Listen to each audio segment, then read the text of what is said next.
Oi, pessoal, tudo bem? Meu nome é Marcela Caixeta, eu sou médica veterinária e o vídeo de hoje é sobre a melhor alimentação para as aves, a ração extrusada. E o vídeo de hoje é sobre as melhores marcas de ração extrusada para a sua ave. Você sabe qual que é a melhor marca de ração extrusada para a sua ave? Ou a sua ave não come ração extrusada?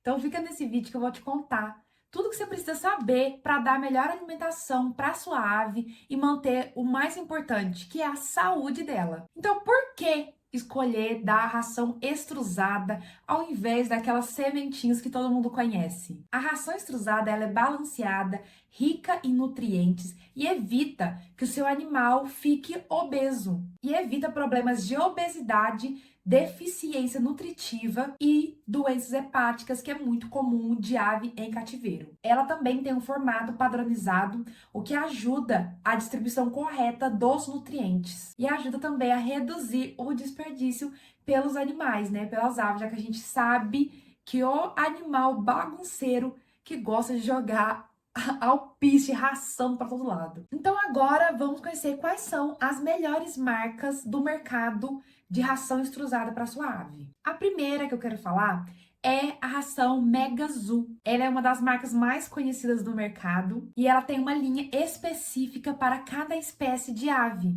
para as fases da vida e até para animais que estão em reprodução. Ela tem uma alta aceitação por parte das aves e ela é rica em aminoácidos e vitaminas. O contra dela é que algumas aves demoram a se adaptar por conta da mudança do formato e do cheiro.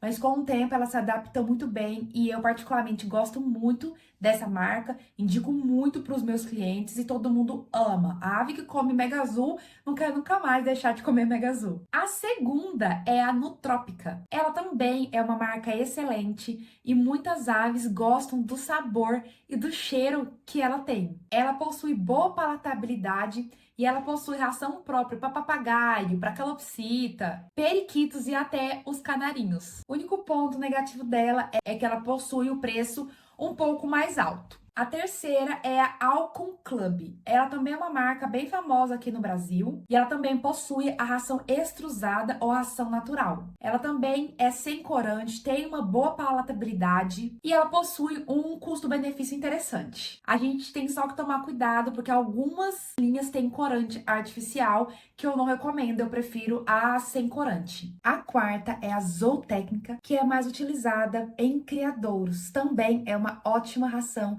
de muita qualidade. E a sexta é a Harrison, que é uma ração importada de altíssima qualidade e muito indicada pelos veterinários. Ela tem um custo mais elevado, né, por ser importada, mas gente, quem puder comprar compensa muito, ela é de qualidade excelente. Então, o que a gente deve observar antes de estar escolhendo a nossa ração? A espécie e a fase da vida que a sua ave está. Então, se ela é filhote, se ela é adulta, se ela já é idosa, né? Se tem presença de corante na ração, como eu te falei, é muito ruim, muito prejudicial para a saúde, os corantes. E se ela é uma alimentação rica em nutrientes, né? Em aminoácidos e em vitaminas. Muitos também me perguntam como a gente faz a transição. Então, minha ave come semente, ainda não come a ração extrusada. Como eu posso estar fazendo para mudar a alimentação dela? Então, a gente começa aos poucos, começa misturando a ração extrusada com a semente que ela já come. E aos poucos você vai tirando as sementes e deixando só a ração extrusada, né, para ela ir acostumando. Uma boa também é estar oferecendo a ração extrusada em momentos que essa ave tá com muita fome. Então, ficou um tempo lá sem comer, tava fora da gaiola, quando voltar, tira os potinhos com as sementes, né, e deixa só a ração extrusada pra estar incentivando mais ela a querer comer. Então, se fosse para escolher as três que são as minhas favoritas e que eu indico para meus pacientes, que é de fácil acesso, né, para você encontrar para estar comprando e que tem um preço acessível, a primeira seria a Mega Azul, a segunda Nutrópica e a terceira a Harrison, só porque ela é realmente muito boa, de muita alta qualidade. Então esse foi o vídeo, se você gostou, não se esqueça de deixar o like, se inscrever aqui no canal e se você tiver alguma dúvida, escreve aqui nos comentários que eu tô sempre respondendo por aqui. Tchau, até o próximo vídeo!